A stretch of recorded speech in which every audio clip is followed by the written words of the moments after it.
Today it is my privilege to introduce to you a genuine hero. Carl Wilkins is the director of World Outside My Shoes, a nonprofit educational and professional development organization committed to inspiring and equipping people to enter the world of the other. And you know from your reading and study how important it is to engage that term about what we mean by the other. In 1978, Carl first went to Africa as part of a college volunteer program, and he spent 12 years working on the continent.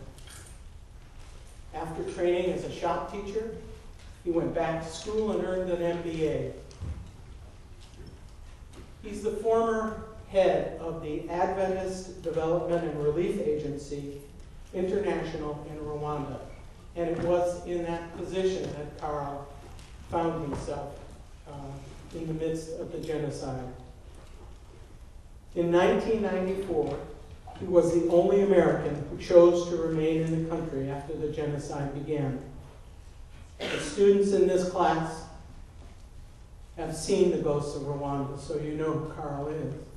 He's a little grayer now. At least I still have hair. He still has hair. His choice to stay and try to help resulted in preventing the massacre of hundreds of children over the course of the genocide. It wasn't just children.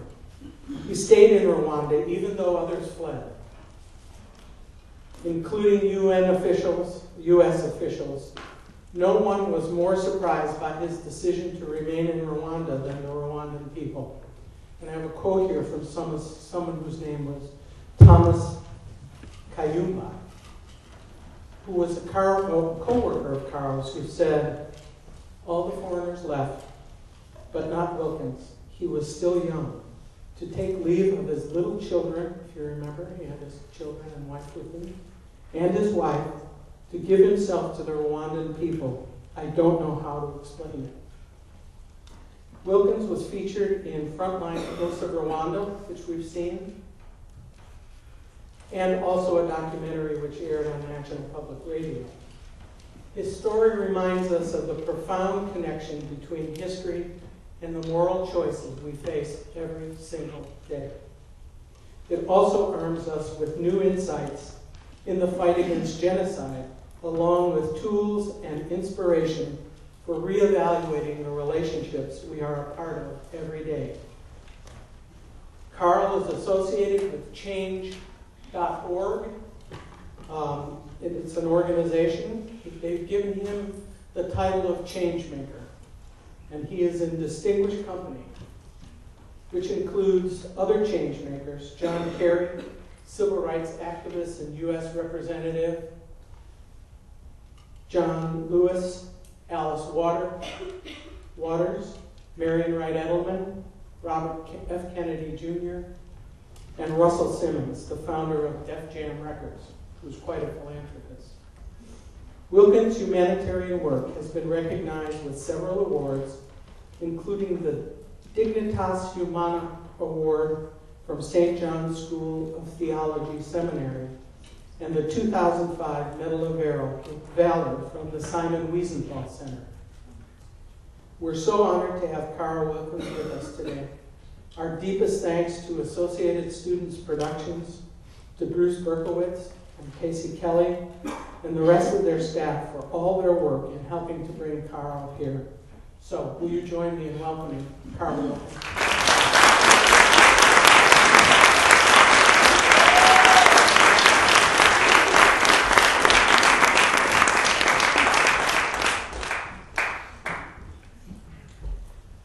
Thank you.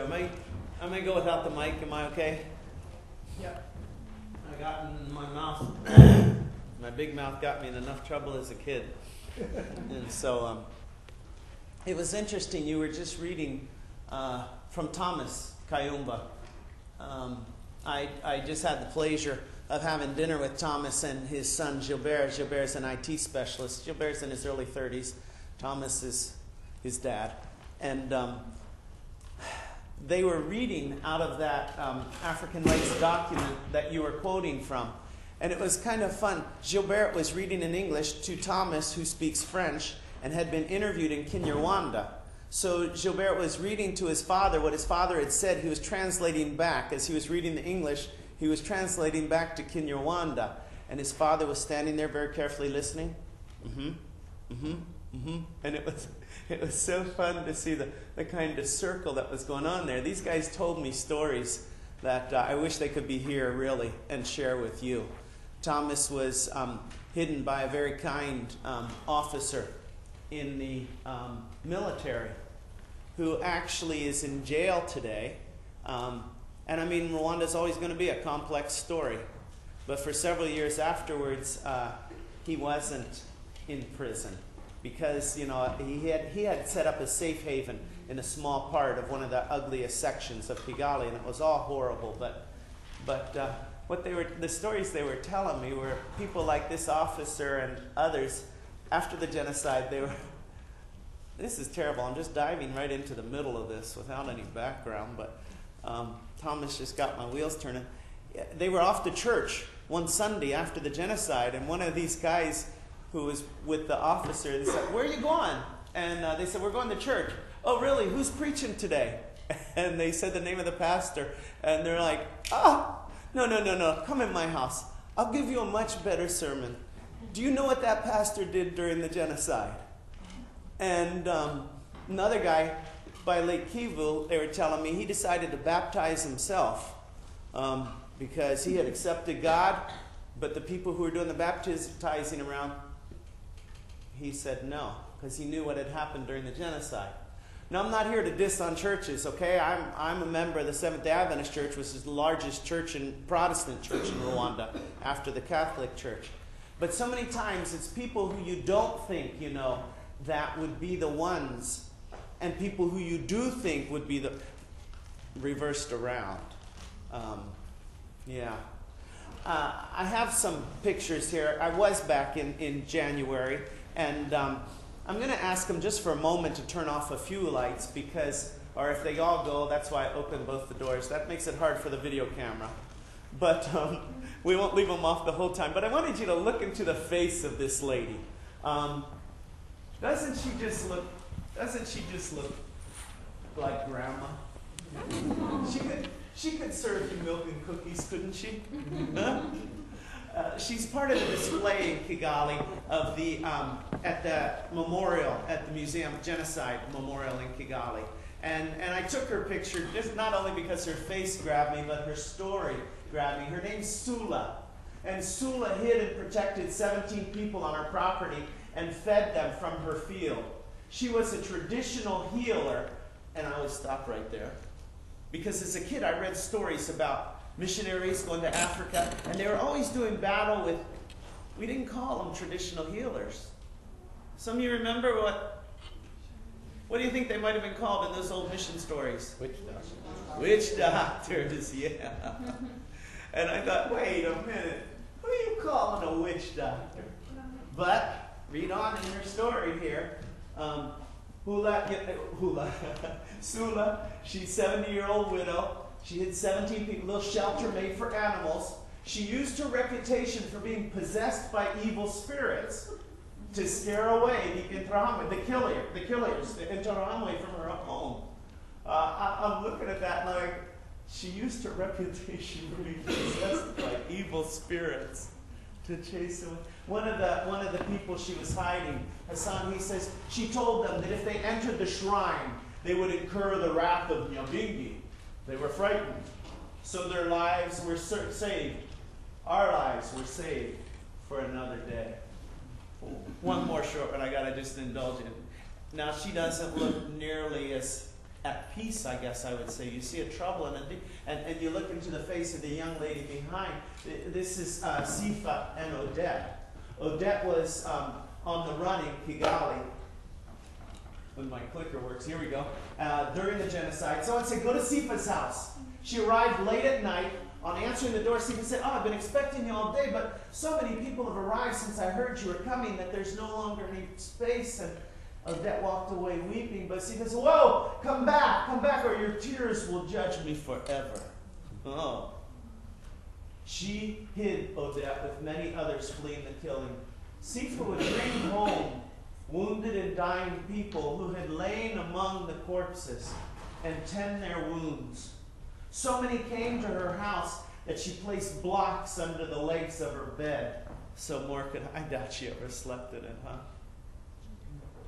And I don't have a lot of gory pictures or anything, but you just think about that one sentence. Where did she find those who were still alive? You know, was it in the house next door? Was it in the church down the block? Where did she find those? And did she sometimes have to choose between two who were still breathing and one who seemed to be breathing stronger because she couldn't carry both? What did she use to tend their wounds with? Where did she get any kind of disinfectant or bandages or things like that? So when you just a little tiny glimpse into her life and you see her face, you understand a little more. A little bit more. And we'll bring the lights up in just a minute. But I want you to meet Tabit. This is at the airport. I think it's the 20th of January. We didn't have a chance to get to Tabit's house. I was there in the country with a guy I'll introduce you with. He's head of the theater department at Buffalo State. He got the grant and so got the plane ticket. But Tabit is the beginning and the main part of the reason why Teresa and I decided that I would stay. When we made the decision that I would stay, we didn't know it was going to be a genocide. We knew it was bad. We knew that there was a lot of people being murdered. But when I said goodbye, I said, this thing can't last more than 2 weeks maximum, love. 2 weeks, then you and the kid, maybe 3 weeks, and you'll be home. And life will go on. But Tabit had lived and worked in our home for 3 years. Kids loved her, Teresa loved her, we all loved her, and we just couldn't leave her to be tortured and then murdered just because her ID card said Tutsi. Having said that, sometimes at the end of presentations, someone will still raise their hand, and don't feel bad if you do. You probably won't now that I'm making this whole thing, but and why did you stay? If she was white and she was my genetic sister, biological sister, and for some reason she couldn't leave, and I stayed because my sister, I think that might stick in people's minds a little more, but I'm not sure why sometimes that doesn't necessarily stick. But it starts with relationships, and as we go through the stories, I hope you'll understand more of my passion for relationships and relationships ending genocide. Let's go ahead and we'll bump the lights back up again, and we'll see how we can still.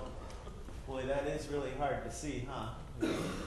And we don't have 1 or 2 spotlights. Okay, no. That's good. All right. We're walking across this bridge. I'm going to take a moment because of what I saw in the Congo this last time doesn't let me talk about Rwanda without first. I think he has an idea. Maybe not. Without first talking about the Congo. I mean, I can't talk about Rwanda without what's happening today and in the eastern part, especially the Congo. So we made a special trip into the Congo. That's Drew's backside. You'll get his better side in a moment. But we're behind the chicken lady. Do you see those chickens on the back of that lady? It's a good day if you're in the top layer, huh? If you're a chicken. Bottom layer would be a much harder day. But we're just going across this little wooden bridge. It's at the bottom of Lake Kivu, and we're not going to spend much time, but we're headed towards a hospital there that is Panzi. Some of you heard of Panzi Hospital, P-A-N-Z-I? Ah, good. So I get a whole bunch of people that will have heard of it after today. Before we get there, though, let me just... I'm sorry, video. We'll just do the sound, but yeah. I'm going to not ask him to take that light down again for a minute because I want to orient us just a little bit. I know many of you know already, but just a refresher for some who are not quite sure, and it actually helps to understand the chaos we're going to talk about here. But in the eastern Congo, as we're talking about, okay, you've heard talk earlier about Darfur and the genocide going on here in Sudan, the successful referendum that was but still the problem is by no means solved, but dividing Sudan in half, and by what's going on, but I'll resist that. We'll come down here, especially the East. This is the place in the world during most of your lives, worst place in the world to be born and hope to live. This is where, I'll give you some figures, but I really hate, but I'm going to give you some faces to go along with it. They say 5.6, perhaps 6 million people have lost their, per square mile. It's the worst place in terms of the number of people being murdered of anywhere on the planet. When the genocide ended in the tiny little country of Rwanda, and those who were perpetrating it were fled into the Congo, they already came into an unstable region. But they made it I don't know how many times worse. And not only was there that part, along with the existing instability and problems coming also, Lord's Resistance Army in Uganda and things like that, but unfortunate for these people, it's also one of the richest places in the world. And it's also around that time, 15, I don't know how many years ago, somebody probably has a more accurate figure, that it's over there, cell phones. And so they, discovered these special minerals that are so effective in making, a lot of electronic gadgets we have.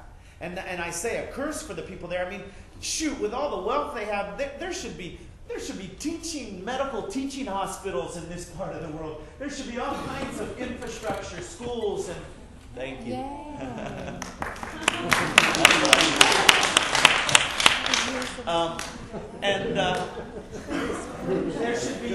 There should be just all kinds of things that would flourish in a country that is wealthy.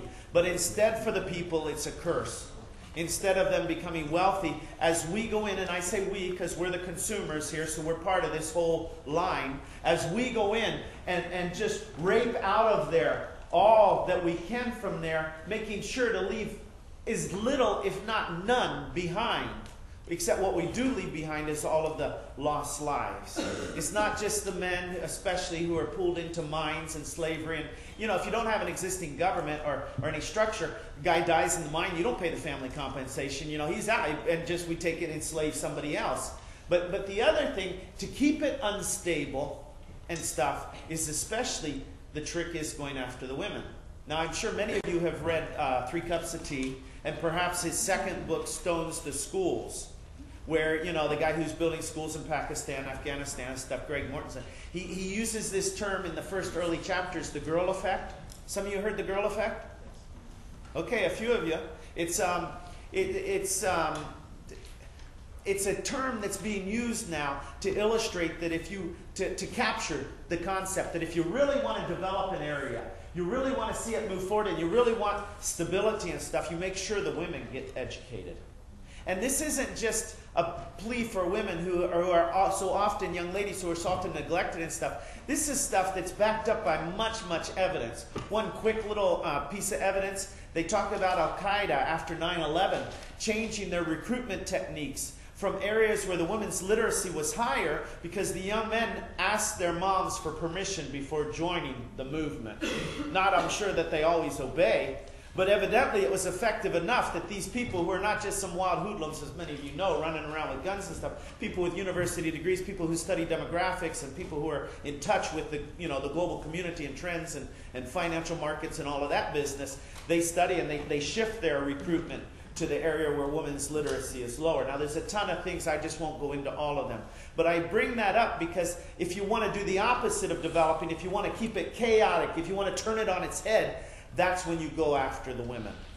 And that's what's happening in the Congo. And so when we talk about the millions of people who have died, we're talking about women, and usually I would say young women, but I'll hold that statement for a moment for when we get to the hospital.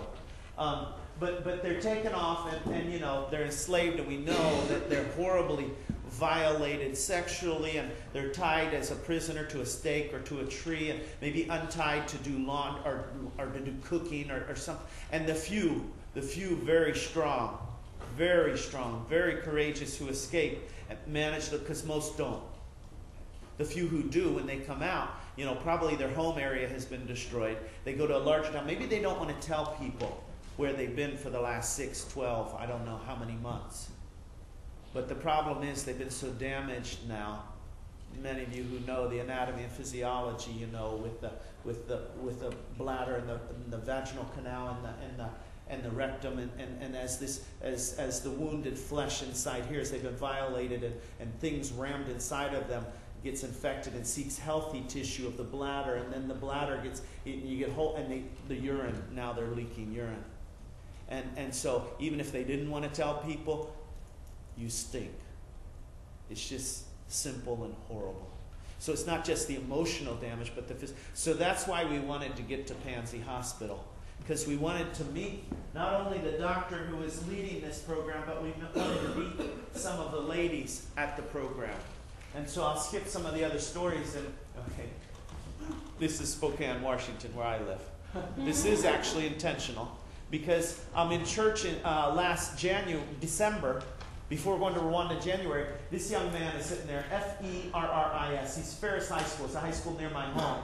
And nobody's sitting by him in church. I don't know what, but somebody points it out and says, look, the kid's up there by himself. And I'm like, oh. I get up, go around back, wait a few seconds, walk forward, sit down next to him. When church is over, I start talking. I start getting all excited. His accent, and yep, refugee from the Congo. He had come in August. He was one of the lucky. As he tells me his story, I said, well, can you come home for dinner? Oh, sure. He's living with his mom and his sister and his brother. But as we're going home for dinner, sister's really good at basketball. That's my gorgeous wife, by the way. And as we're going home, and I gently ask him his story. I don't want to, you want to be gentle. You think about all the trauma and stuff that's happened already. And he tells me he lost his dad, his older sister. He pulls back his sleeve and he shows me this wicked scar on his arm. And I think to myself, 5.6 million. Here's 2 of those. Survivors who have lost to living in my town. He hears I'm going back to Rwanda. I tell him I lived in Rwanda. I was there during the genocide and stuff. And he's like, my aunt is still there. She's in a refuge. She's been in a camp in Rwanda for 10 years. This has been going on for much longer, but she's been there for 10 years. Can I send something to my... I said, of course. Pack a suitcase. I'll take whatever I can to your aunt. And so he does. And so I'm going to bring you back to his aunt in a minute. But before we get to the hospital, I wanted to introduce you to Don and his sister. And I'm sorry I got to call Don because I can't remember his sister's name. But here we are at the hospital. Some beautiful roses. And Dr. Mukwege. Dr. Mukwege is born 2 years before me. He was born in 1955. He saw this great need he wanted to always become a physician. He saw this need with women. He got extra training in Europe, and now he's known among physicians all around the world because he does so many of these surgeries. They call it obstetric fistula. I said, doctor, what's your average patient load? How many average do you have, ladies? And this is a very delicate surgery. It's not easy. Often it doesn't work. I mean, you have to do multiple surgeries. You can't just reschedule next week because you need healing time in between and things. He says 200 women. Consistently, I have 200 women I'm working on. And he took us, because with the women come children. He took us to the little playground. Where, it might be their children, it might be their little brother, their little sister, it might be their nieces, or survivors. But these kids are there with the women. Drew, my buddy from Buff State, he had all these orange shirts. You can see this little guy was going to make sure he was looking sharp. He was looking at him. He's wrapping his tongue around. He's getting himself pulled together there. But this is a very fertile area too. This is a breadbasket in Central. It's a tragedy. I mean, the people aren't just dying from the violence of the guns and the slavery and the things like. But also, you just can't do your gardens with the insecurity, and you can't market or get to market. Medical people flee the area. They don't want to stay there and risk that. So you're dying from all these other causes too. But we'll sneak over from this playground to a house where the ladies were staying, kind of a dormitory house in between. And of course, I should have been prepared for the gorgeous babies, but babies have that way of they just pull you, go, oh. And what really, the nurse in charge, she was just an incredible lady, but what really hit me was seeing the gray hair popping out from underneath the scarf. Now, the obstetric fistula can be required because of difficult childbirth and a tearing during that process, but you know that lady is well beyond childbearing years. And I just didn't think about, grandmas. But nobody is spared. Nobody is spared from this. I expected to find women maybe walking around dejected, maybe kind of just, sitting there scrubbing some laundry in a bucket or something. But these women welcomed us with singing and dancing. And I have a clip. Most of these pictures you can see I've avoided the ladies' faces because I didn't want them, all over the internet. But this video you will see some of the faces. But I ask anybody who might be recording or not to not record the ladies here. But you have to see and you have to hear these ladies.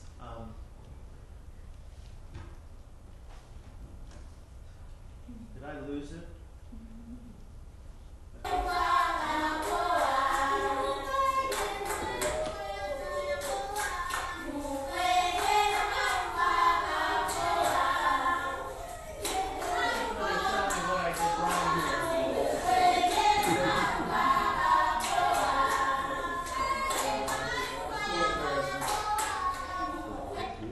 Ladies were dancing. It'll take a minute, but I'm going to do it. As these ladies were dancing and singing, a man came up next, a nurse who was traveling with us, showing us our way and stuff. He came up and he said to me, in French, he says, "Ce sont les femmes qui sont violées," and these are the women who have been violated. And I said, "Yeah, I'm so sorry." He says, "Do you know what they're singing?" I said, "No." Mukwege, Mbaya Koba. They're singing about their Dr. Mukwege. Dr. Mukwege goes to France and he finds medicine for us. Dr. Mukwege, the tears are just running down my face. These are supposed to be ruined people. You would think, you couldn't believe what they have been through if you just simply saw this demonstration of joy. Did you notice my little dancer right here?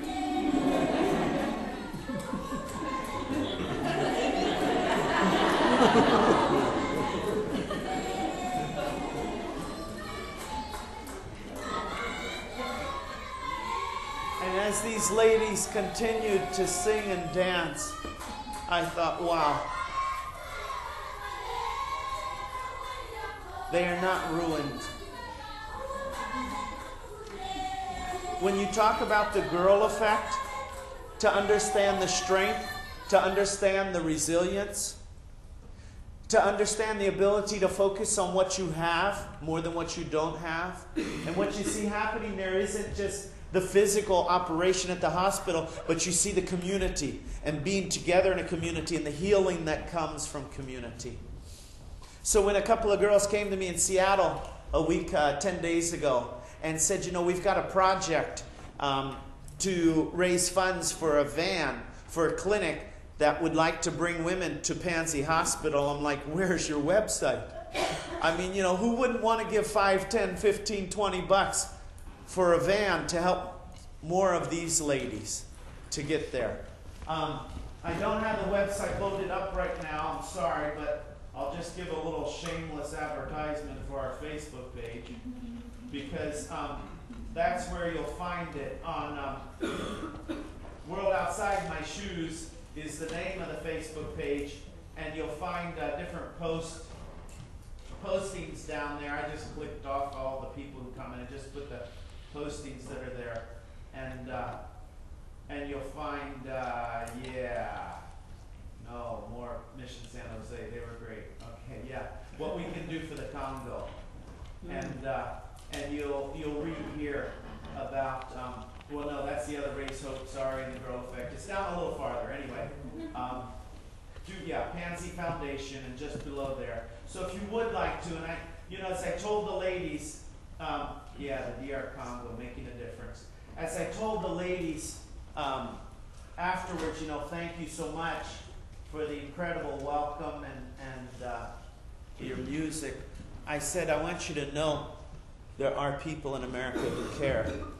And I'll share your stories. And I believe that every group I speak to, and last week I think I spoke to about 17 different groups, that every group I speak to, there'll be 2 or 3 or maybe 5 people in the group who will go get on the internet and they'll say, I will find a way. I will at least put a link on my Facebook page.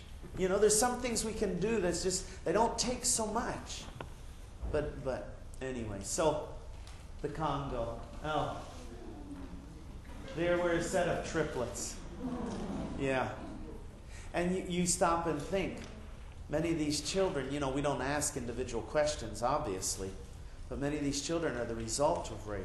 And so you think about mom and hoping for her little boy to grow up to be this strong young man that she wants, or her daughter to grow up to be this courageous woman. And yet, what about the genetics? And what about the facial features? What if that little guy actually resembles, I don't want to say the father because that word's inappropriate, but the person who impregnated her?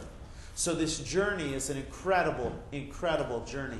And I just think to myself, not poor Africans who need our pity and things like that. I think, wow, what courageous, inspiring people I would love to partner with. Love to partner with. Those partnerships will only enrich all of us.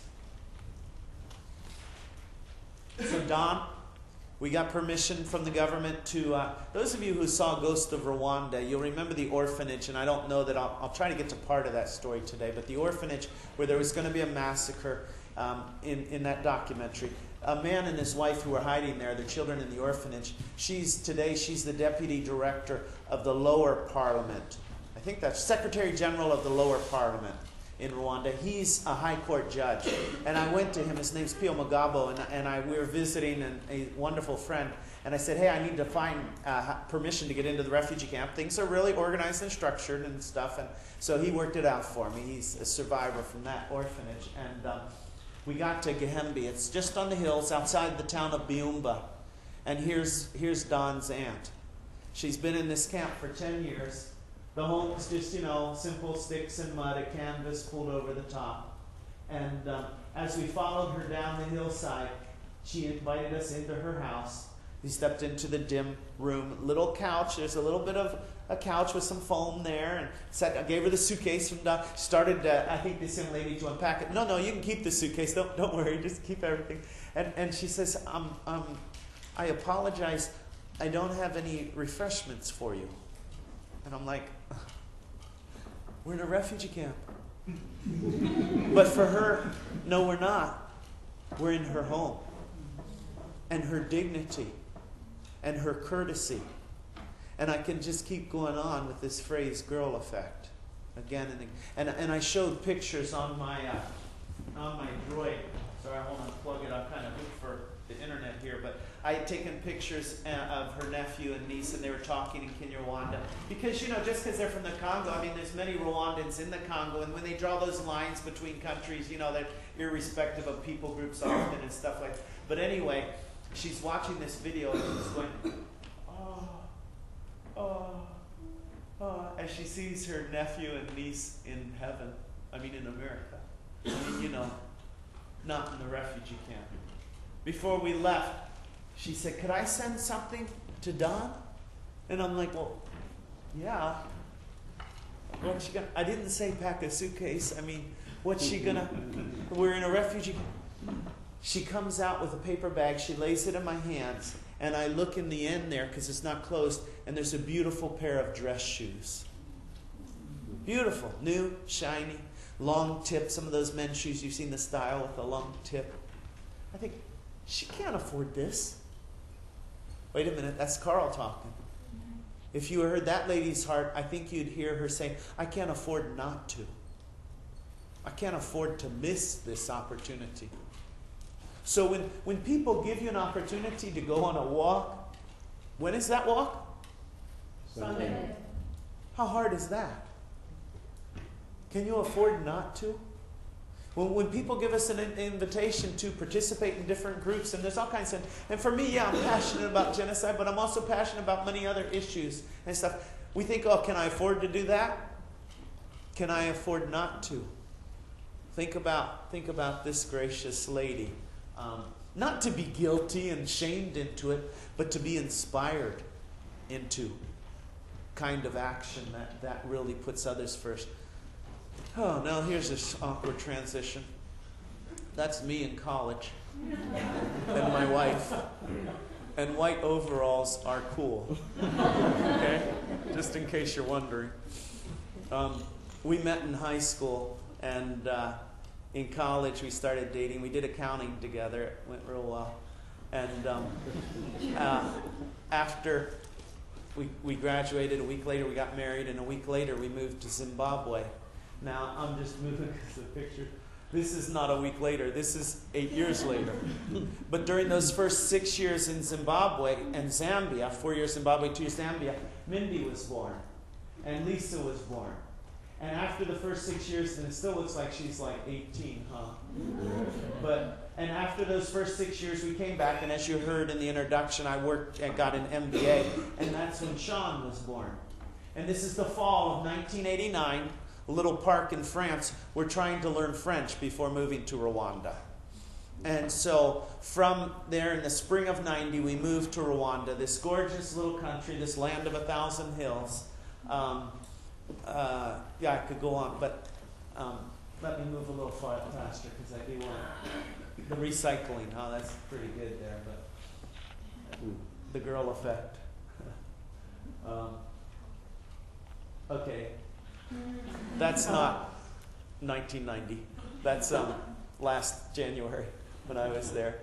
A young lady who visited Rwanda, she had seen the documentary, she had read, and she'd done the research and stuff on the genocide and the horrors and stuff. And she's in Rwanda about 2 years ago. I think she was a Cornell student. And she says, I couldn't believe that this was the same country. You see, for most people, if they hear about Rwanda, it's defined now, and in many people's minds, almost forever, but I hope not forever, but it's defined now by 3 months of genocide. That's what people know about Rwanda. Before the genocide, anybody know what Rwanda was known for? Yeah, gorillas was one of the things. This old movie, Gorillas in the Mist, Diane Fossey and stuff like that. Flowers. Flowers, exactly. You know about Rozkar? Mosquito prevention flowers, aren't They had the flowers that they used for insecticide and pesticide, I mean. Yeah, and yeah, now Rwanda's known for genocide. But I hope as time goes on, you'll see it is so much. That's just. But she was saying as she was writing, okay, Rwanda is very safe. I was there again. You can travel anytime of day and night.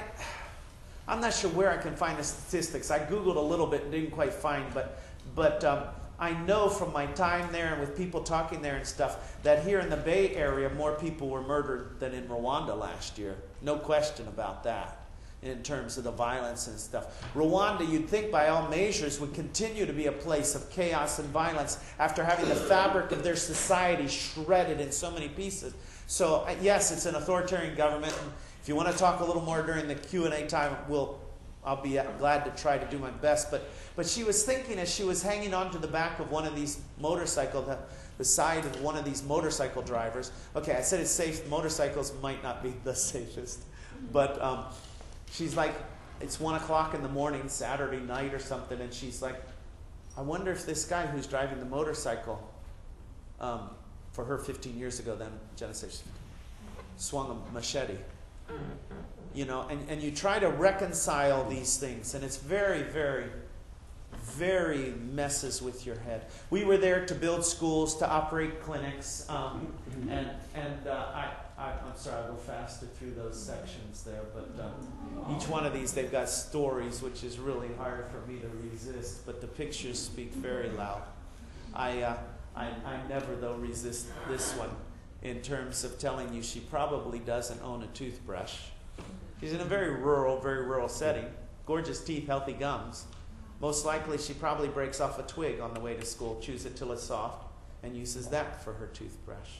Or when you don't have a soccer ball, you take these plastic bags and you wrap strings all around them. Or you find banana leaves and you wrap strings all around those banana leaves, or vines around this, and you make that soccer ball, or you make that great little scooter.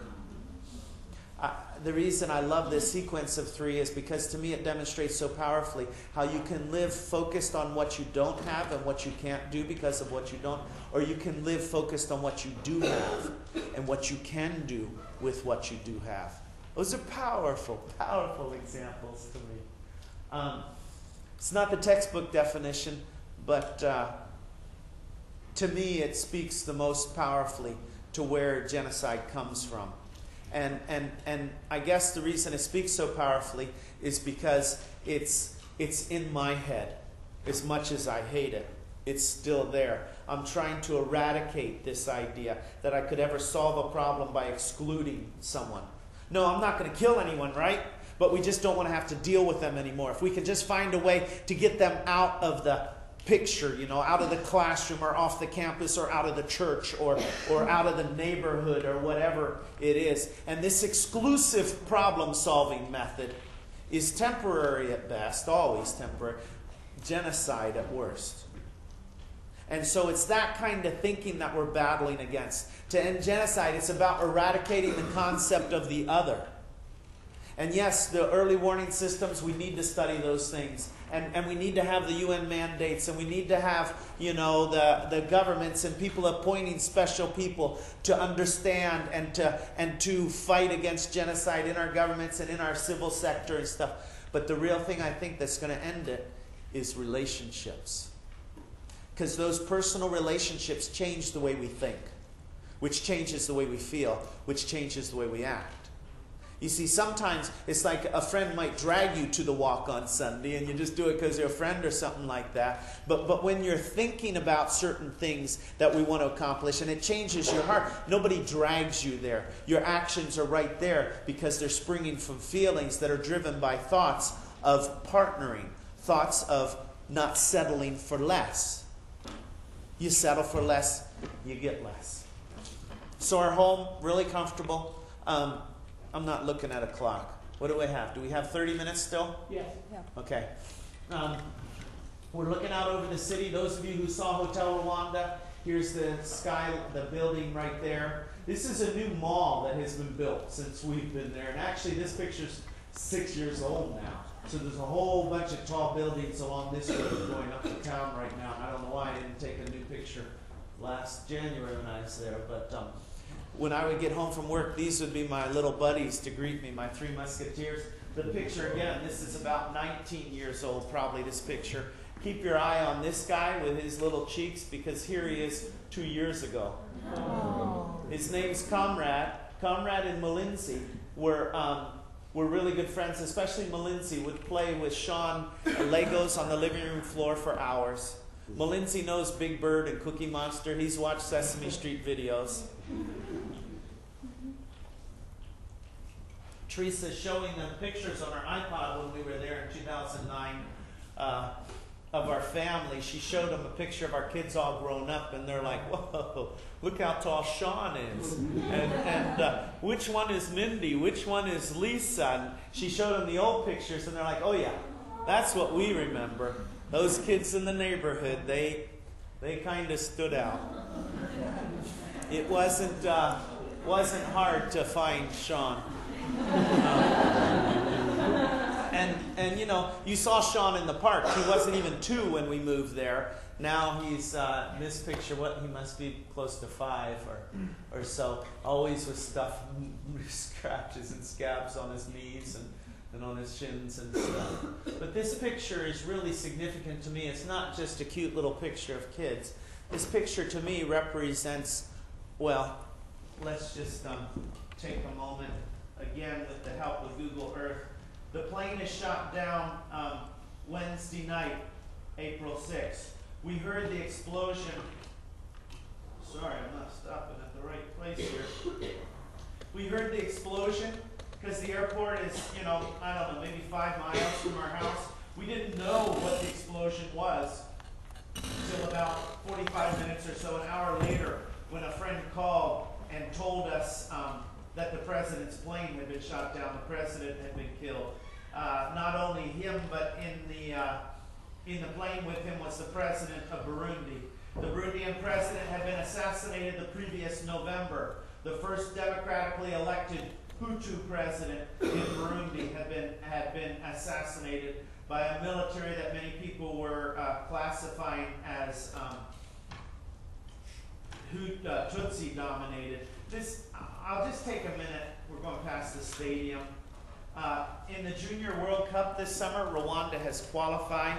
When I was there in January, they were just hooting and howling because they were whooping up in the stadium, the Rwandan team. These are 17 and under, kids 17 and under. We got especially excited when we did the math and you realize these are kids born around the time of the genocide. I hope when people go there, I know when they get to the World Cup, people will talk about it, but I hope that the picture, the window of Rwanda will at least just open a little wider as they start to see something different than just genocide when they hear about Rwanda. I hope you'll root for them. What's her name? We lost her in the plane crash in Rochester. Alison Deforge, human rights, very active lady. She wrote in her book, along with many others, a multi-author book.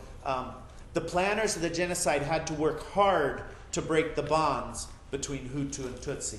Now that's a real fatty. The book, I just gave you the name. I saw some of you writing stuff down. Leave None to Tell. It's not in print, but you can find it in libraries. And even if you just read the introduction, I mean, it's a fatty. You read the whole thing, awesome. But even if you just read the introduction, it is so worth reading. And yeah, there was criticism. Anyway, I won't go into. But this is my thing. I say before the genocide, nobody challenges me when I say there was more love than hatred between people with Hutu ID cards. And I think it's important to really say that. Instead of trying to say Hutus, I think it's important to say people with Hutu ID cards and people with Tutsi ID cards. And I'll explain why it's important in just a moment. But the reason I say there's more love than hatred between people with those two different cards is because there were just thousands and thousands of marriages of people with those two cards. So if you've got all of that kind of marriage, the most intimate relationship happening in the country, you can't convince me that they hated each other so much they started killing each other. There was a small group of people educated in Europe, in Montreal. In fact, I met a teacher that summer when I was there with Teresa from Canada who says, we've been trying to get the transcripts of the planners of the genocide who were studying in Montreal. Not that we want to, blame anybody or say the course was wrong. Or no. He says, what I really want to do is I want to talk to the teachers.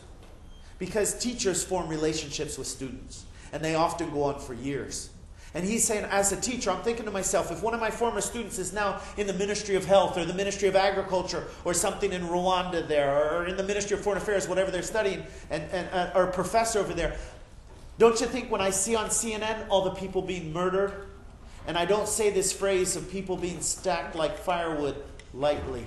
I hate that phrase, but I don't know how else to capture. I'm sure the journalists who are wrestling with the numbers of people who have been murdered, and when they're seeing that on CNN, this is no secret, the world knows it. He says, I'm thinking some of those professors must have picked up the phone and called their former students and said, what the hell is going on? You see, these phone calls, these personal relationships, these one-on-one things, sometimes they're a huge turning point.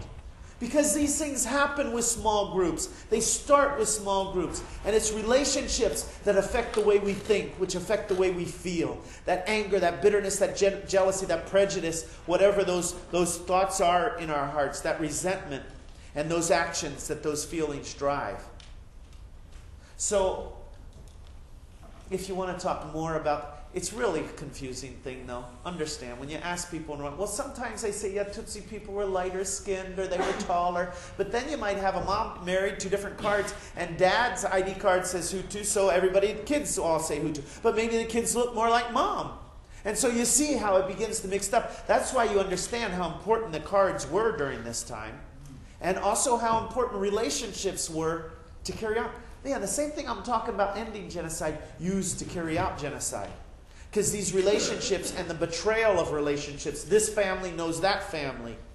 And so we know the relationship business goes both ways in terms of loyalty or in terms of betrayal.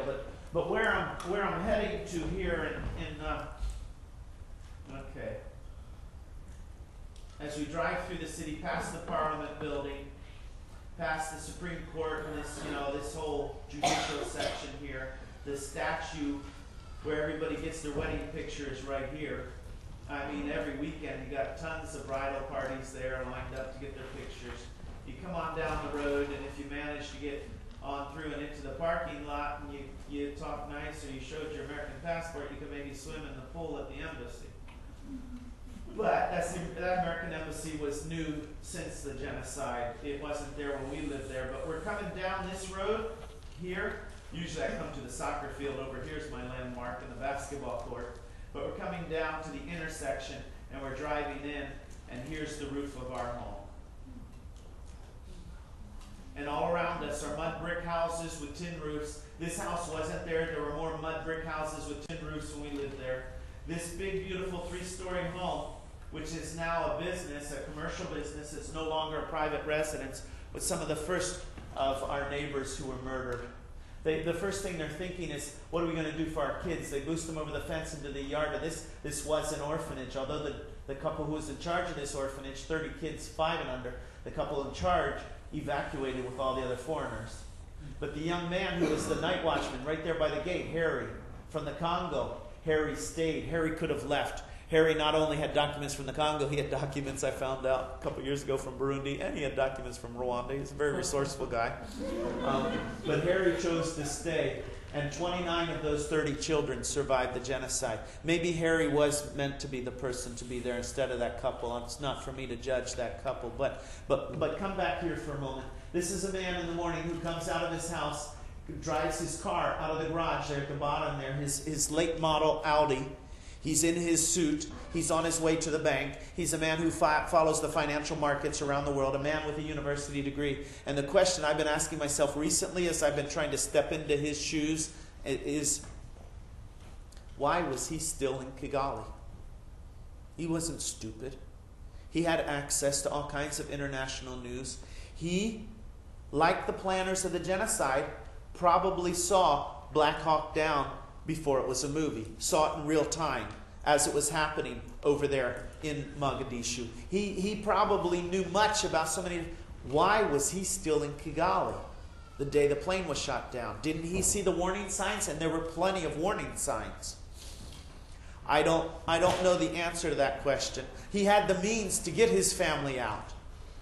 Why he didn't get his family out, I'm going to take 2 guesses, and I don't think they're really far from the mark. But guess number 1, he saw all the UN soldiers who were in the city, like all the rest of us, and we had a sense of security.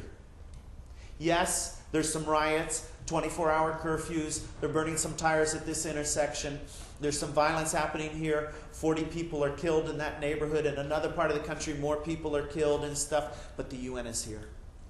They're actually marching around the city in groups of 8. Full military gear, helmets, vests, all the gadgets in the vest pockets, their assault rifles, and they're patrolling the city.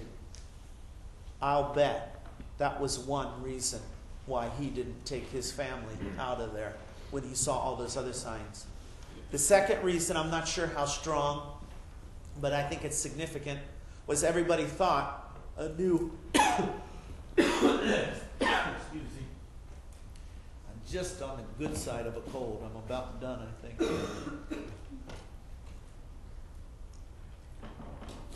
There was to be a new broad-based government to be installed in Rwanda. This was now going to be representing everybody, or at least all the different parties that had come up now in recent time, along with the Rwandan Patriotic Front. Much of the population had fled Rwanda in 1959-60 with violence there, hoping to come back in a few months, not allowed back years, and finally picked up guns to come back by force. And this is what's known as, that's a quick and dirty explanation of the Rwandan Patriarch. They would have a part in the new government too. But there was this small group of men and women who I referred to earlier who said, we will never share power.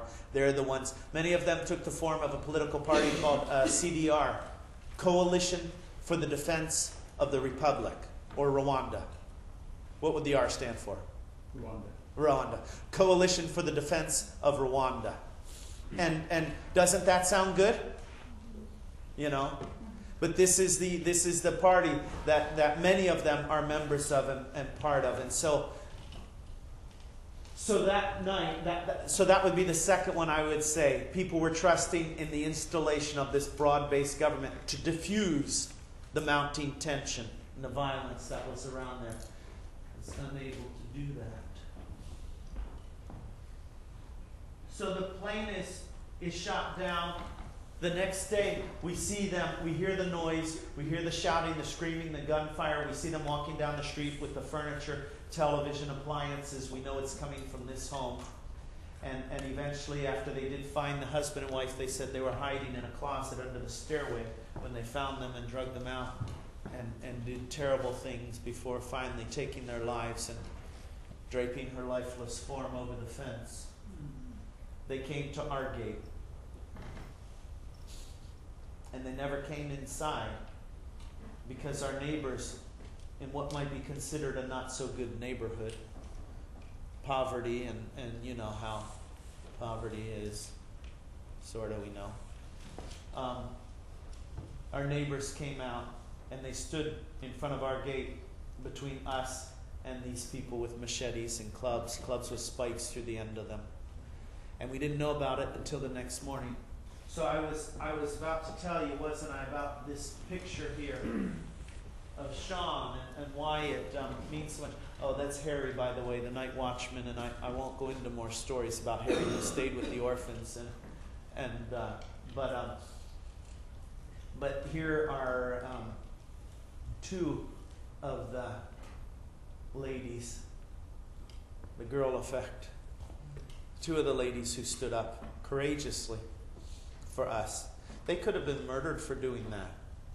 This is a crazy, kind of mad, insane crowd who's been killing, who adrenaline is racing through their veins and their body. And some ladies stand up in front of them. Another grandma. Remember Comrade, the guy with the cheeks? That's his grandma.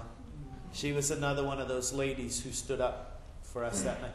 And I asked them, what did you tell them? And they said, well, we told them that, you've been living here for 4 years. We told them that if we needed help, we could, you'd take us to the hospital in the middle of the night, just little acts of kindness. We told them that your kids played with our kids. Now, how's that going to change things, huh? These guys with their machetes and their pants perhaps barely pulled up and what they've been doing around the neighborhood, and they're like, oh, shh, quiet. Did you hear what she said? Their kids play with, let's just go to the next house. It just doesn't make sense. It's not logic. And of course, logic often isn't our best friend in these situations. What I think these ladies did was through their stories, they somehow rehumanized us. We weren't just a target. Obviously, we didn't have Tootsie ID cards. So we weren't that kind of a target. We were just a target of opportunity. Maybe if they would have come in, I don't know.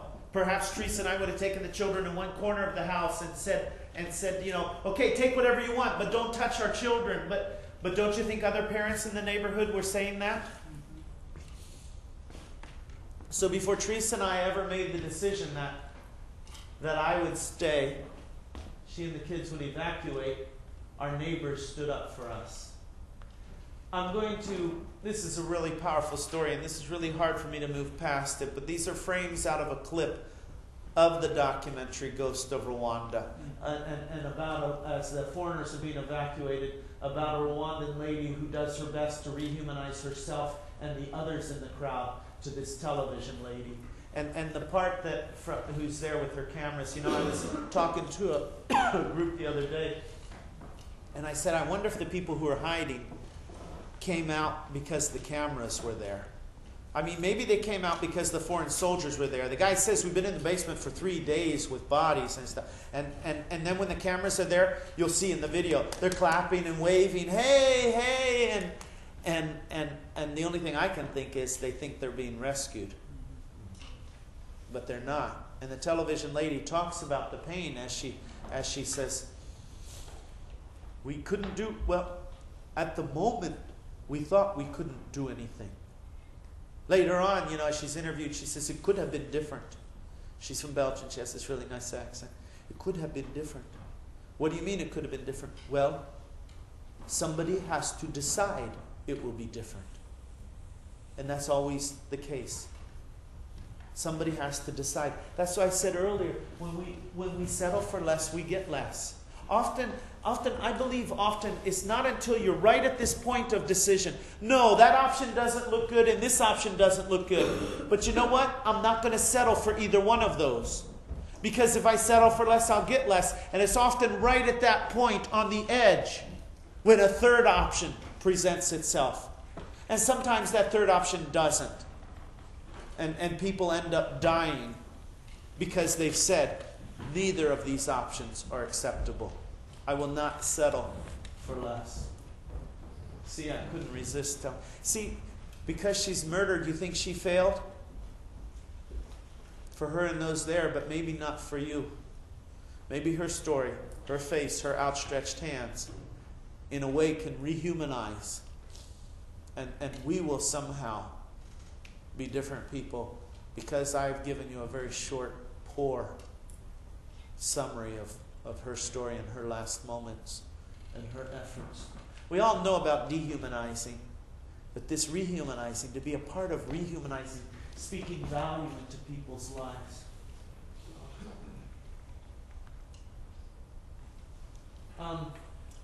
I didn't ask your permission, but the young lady I introduced you to earlier at the airport, Tabit, who worked in our house, the reason we stayed, the young man who also lived and worked at our house, who had an ID card that said Tootsie there and stuff like that. Well, there was another man and his wife who had a car, who could have gotten out of the country if they would have chosen to. And I'm sorry, I don't have a better picture right now. But, yeah, their ID card said Hutu. But remember, this is an ID card. What does an ID card say about the heart? They could have left, but they chose to come and stay in my house. Understandably, they're children in America, and that's what I was just asking. Yeho is lastborn. Thirdborn. Thirdborn. And some of his other siblings who are already living here in America, they understandably didn't want their parents there. But they also wrote in their communications, we don't want Wilkins to be, put in any additional reason if our parents leave. But really, as they came to find out, and as my family members came to find out, the decision wasn't with them. The decision was with us. And Pastor Soraya and his wife, I haven't done this before, but the idea came to me, and I might not get to other parts of the story, but just indulge me for a minute. I'm working, I'll explain here. This is chapter 6. I hope in a couple days to actually print a pre-published copy. I'm not sure when I got the idea to start recording the stories of the genocide on cassette tapes. Talking on tapes is a way of communicating with family and friends, not a new idea for me. I mailed my first tapes back in '78 from Transky. Though I talked to Teresa every day on the radio, there were some stories I didn't think wise to transmit over the radio where anyone could be listening in, a little editing. I also knew that I could not survive, and I also knew that I might not survive, and I wanted to leave them some record for Teresa and our children, something that would let them know what it was like. Maybe stories that would remind Teresa why we both made the decision that I would stay. Maybe the stories would help our children know something more about their dad and their maker. Sometimes I talk directly to Teresa on the tape. Sometimes I just talk to anyone. I always scribbled our home address in Spokane, Washington on each tape in the hope that if our house was ever looted, some kind person might find these tapes and send them to their intended destination. The vast majority of this book is based on those tapes, about 8 hours. Following is a transcription of an early tape from the first 3 weeks when I was confined to the house by the 24/7 curfew. The only people on the streets were the ones doing the killing. Dear Teresa, today's been relatively quiet in terms of gunfire, and I've been doing more reading. Laying in the hallway was getting old, so I drug a mattress into our bedroom to a spot between the bed and the closet. A bit sheltered, but different scenery. I hadn't been there long when I heard a shot and a thud that sounded like bricks crumbling. I waited 15 minutes and everything remained quiet, so I silently crept outside for a look around. Sure enough, a random bullet had slammed into our bedroom wall. I'm not saying this to cause any worry, seeing as how no one will listen to this tape until it's all over and I'm safe back together with you, Mindy, Lisa, and Sean. Oh, but I've got to tell you about yesterday, the 18th. Around 1 or 2 o'clock, I went outside and found Janvier, our night watchman, just sitting out front of the house in full view of the street. You know how many gaps there are in the chain link fence the reeds have been pulled out of. And our gate of metal bars is now missing most of the grass reeds too that originally stuffed in that space for privacy. Basically, anyone walking by could just look up the driveway and see this slender Tootsie Boy sitting there in plain sight. I've not made a big deal about him hiding from our neighbors. They all know pretty much who is in the house. But to sit in plain view of the gate for any stranger walking by to see was too much.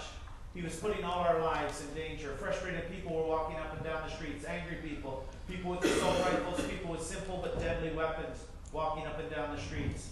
Before I pointed all of this out to Janvier, though, I did ask him how he was doing. Not knowing if his family was dead or alive obviously gave him plenty of reason to be depressed. He didn't respond to my question, and I thought to myself, despondent or not, the boy must behave responsibly, not only for his sake, but for all of our sakes. I suggested that he move his chair to a corner of the veranda where he would not be visible from the gate. Thank you. And he quietly complied. While pausing on the veranda, explosions on a faraway mountainside caught my attention. About the hotel up there, I'll go a little faster. Later that afternoon, we got visitors just a few feet away on the left side of the front yard fence. Normally, there are several families living in a collection of about 5 adobe brick tin roof there. These days, just one mom and a couple of kids remained.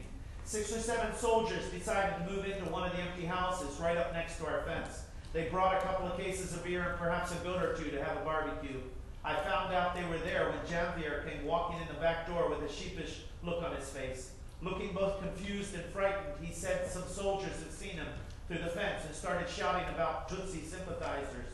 After Pastor Soraya questioned Janvier in order to be crystal clear about what happened and who had said what, we decided that Mrs. Soraya would casually go to the fence and talk to the soldiers.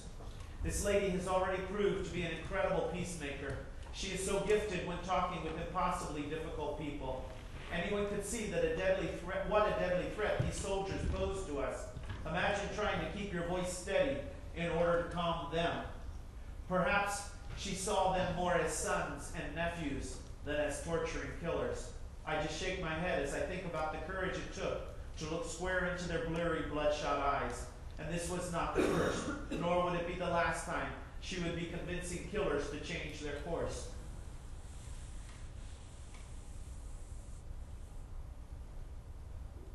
This was one day in 100. Nonchalantly walking through the yard, she approached the fence.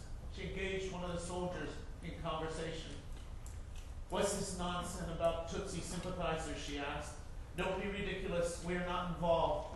I really don't know the lines of her conversation, except that it soon became clear that the soldiers wanted to see everyone for themselves. She said, fine, come on around to the gate, I will let you in.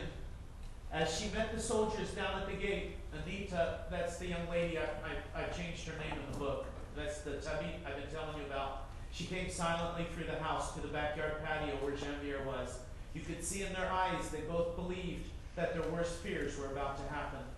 Pastor Soraya walked on down the driveway to the gate to join in the conversation. Looking out the living room window, I weighed whether my presence would make things better or complicate the issue. Pastor and Mrs. Soraya were definitely the 2 best people to handle this situation, but it was tough waiting, doing nothing. The next moment, Pastor Soraya was coming in from the front porch asking for the gate key. I went to Janvier in the backyard to get the key. Strikes me funny that he still would have it, though he had been our night watchman. And I walked back down the driveway with the pastor. I held the key visible in one hand as I took hold of the gate with the other, but I didn't yet unlock the padlock. How are you doing? They asked me. Not so good, I replied. These are really difficult times. Yeah, really difficult times, they echoed. Who do you have in your house? How many people? Excuse me. voice if I had a microphone.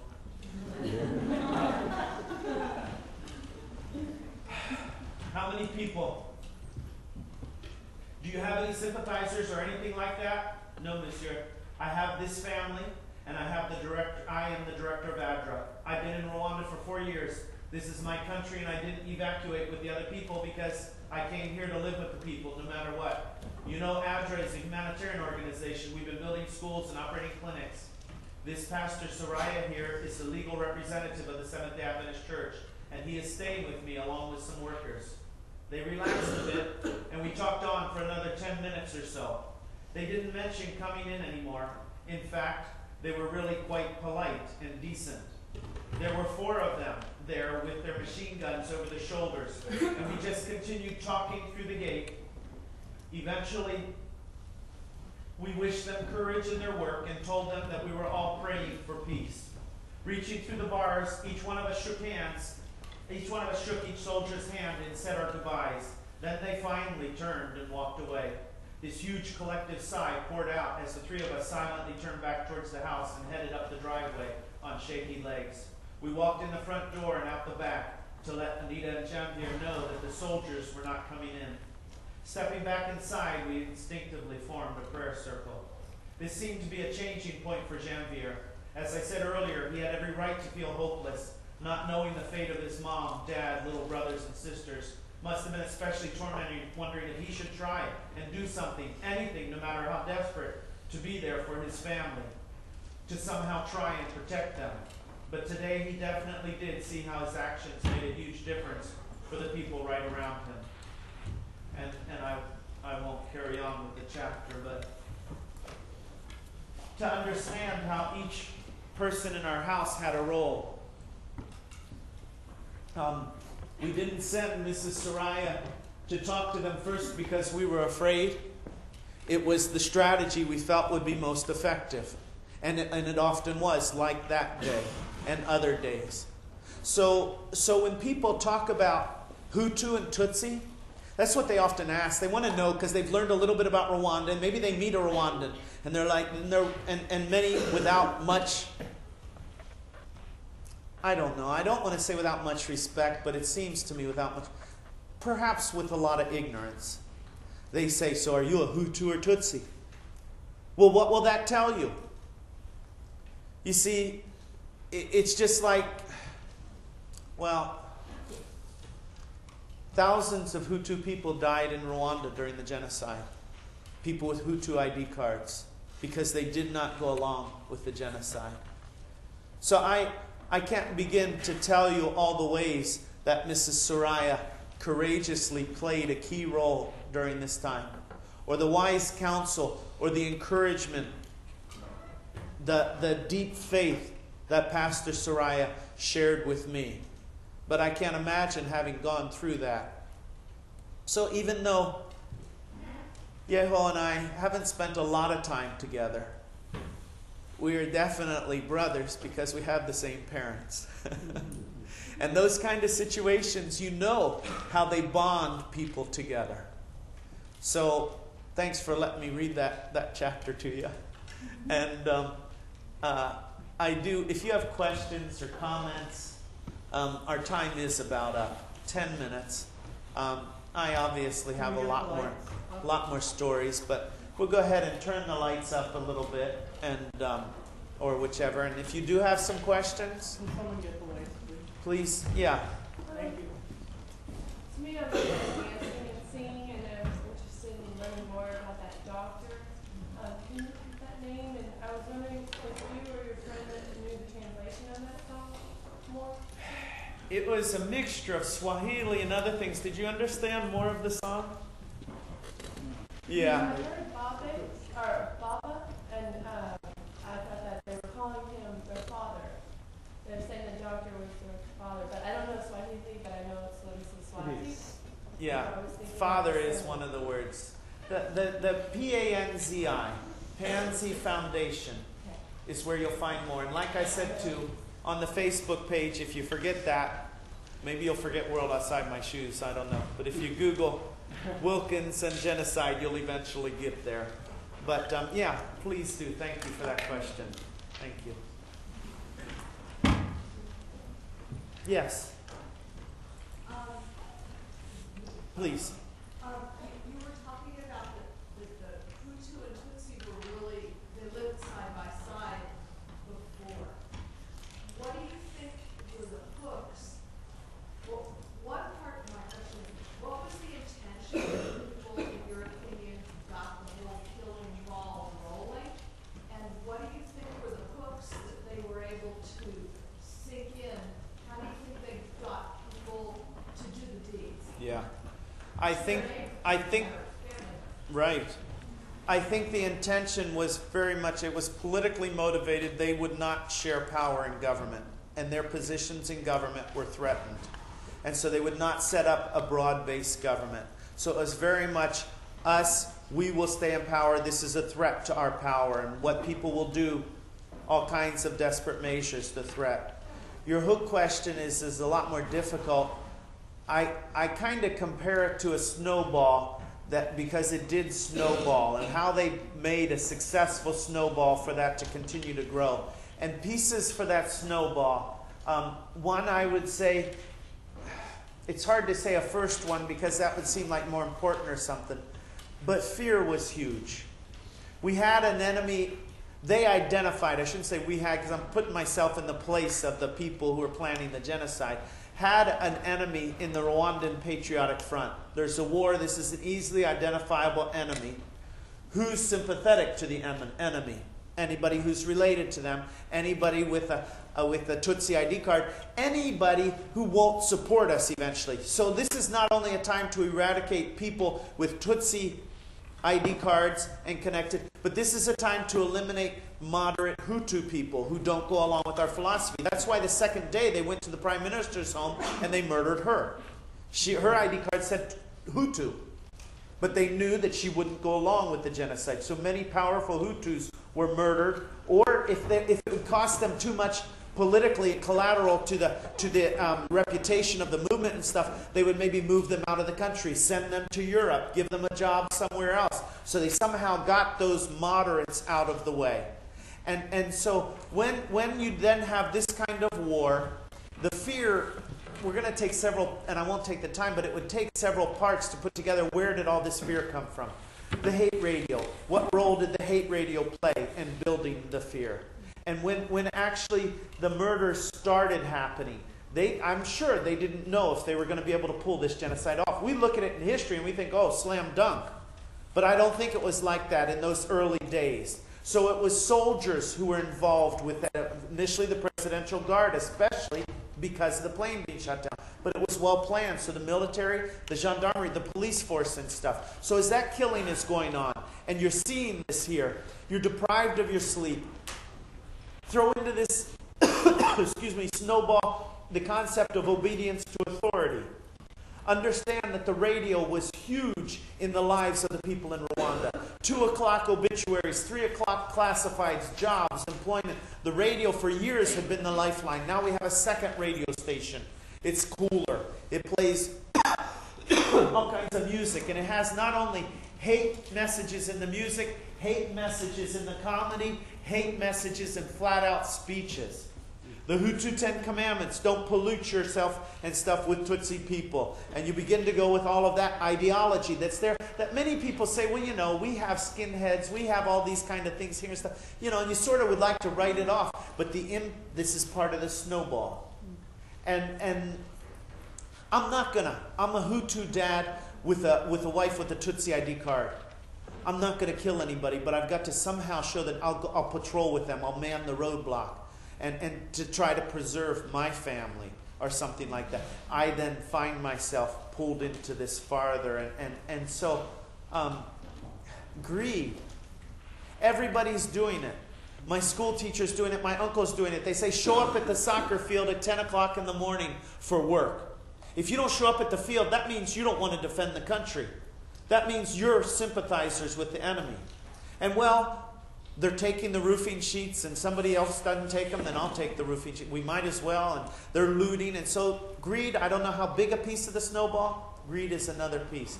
And you continue to try to build these things. But still, you're never satisfied. You still end up saying, why? neighbors. People in Rwanda don't give me answers of, well, it was because of this and that and the other thing. In fact, they know, the more you know in Rwanda, is that the more complex you see it is, and the more you wonder, what is those parts to the snowball? What would I do? And when we think we would never do it, that's a very dangerous position to be in. Because we're involved in promoting hate in our country all the time, on news stations, in different programs, where we're just, whether it's Islamophobia, whatever it is, whether it's just simply saying, that's so gay, and half the people around laugh. When we're dissing on a group of people. We've got all kinds of ways that we are also dehumanizing. So we can't set ourselves like we're... Yeah. Thanks. In the back?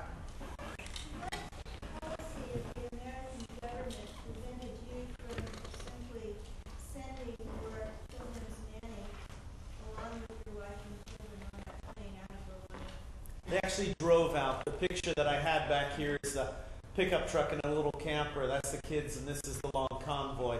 But they said, look, you bring any Rwandans here and you're compromising the safety of everybody in the convoy. You cannot bring any Rwandans. Having said that, Laura Lane, the consulate officer, who wanted to stay and set up a safe haven, and if you haven't read The Rape of Nanking, at least read the chapter in that book about the German man who set up a safe haven in Nanking during this time. As the other foreigners were fleeing, he said no. And he said to others, if we stay, what a difference we can make. And Laura wasn't able to as a consulate officer, but in that last convoy, she did put Rwandans in there. But from our perspective, now they never opened the camper door.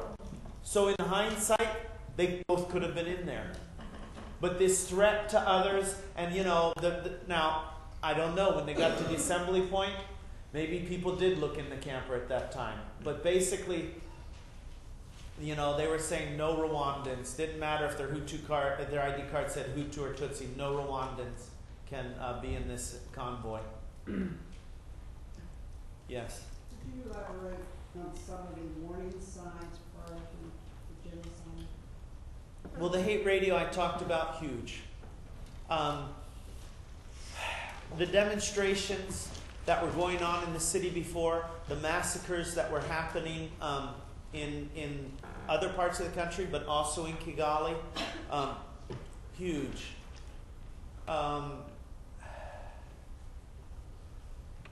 Longer term, you would start to look at this idea of isolating school teachers, taking record and identifying who's a Hutu, who's a Tutsi in the classroom. This is, several years before the genocide.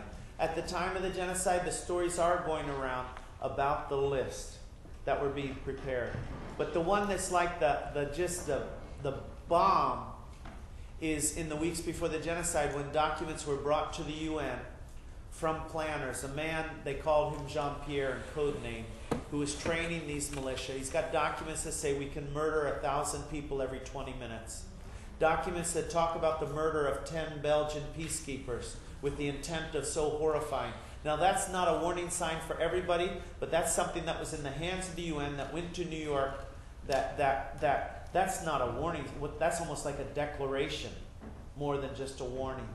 I can't think of a whole lot of the other things at this point. And I'm honestly a bit embarrassed at my lack of political savvy understanding prior to the genocide. Busy doing all these good things, but ignorant of many of the factors. And one of my hugest regrets is that I didn't learn Kinyarwanda. I think I would have understood much better before the genocide, those signs and stuff, if I would have spoken Kinyarwanda.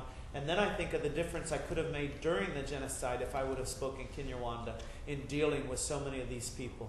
It would have thrown so many of the people I dealt with just slightly off balance if I'd have hit them with some Kinyarwanda as some of the first conversation and stuff. Not that that's the final, but there's all these different factors that I think are very significant. We have time for one more question. So again, your reason in staying was to basically protect Anita? Yeah, the young lady who lived and worked. I mean, Teresa was always home too, so she was kind of like a nanny, but they were, she just partnered with Teresa there. But it started with her and the young man, but you need to, as I even try to unpack that and stuff, the picture is those realities are embedded in a context of Teresa and I came to the country to help. And if the people ever needed help, that was the time. We believe in God. And I couldn't see myself saying, I'll pray for you, but I have this passport. If God would be with them, why wouldn't God be with me? And honestly, in the first few weeks, I tried to do all this dealing with God. And, I stayed because you wanted me to, you keep me alive. And I had no peace with that kind of dealing. Until I finally came to the point of saying, live or die, I will still trust you. And I'll trust you for my wife, I'll trust you for my children. So the faith is part of the component of that decision to stay there. I didn't know it was going to be a genocide. I said 2 weeks maximum. So the genocide was based on the decision to stay, very limited knowledge, which I think is probably good. But thanks for that question. And any of you who'd like to stick by for a few minutes, do they need this room right away? No. So any of you who'd like to stick by for a few minutes afterwards, you're more than welcome.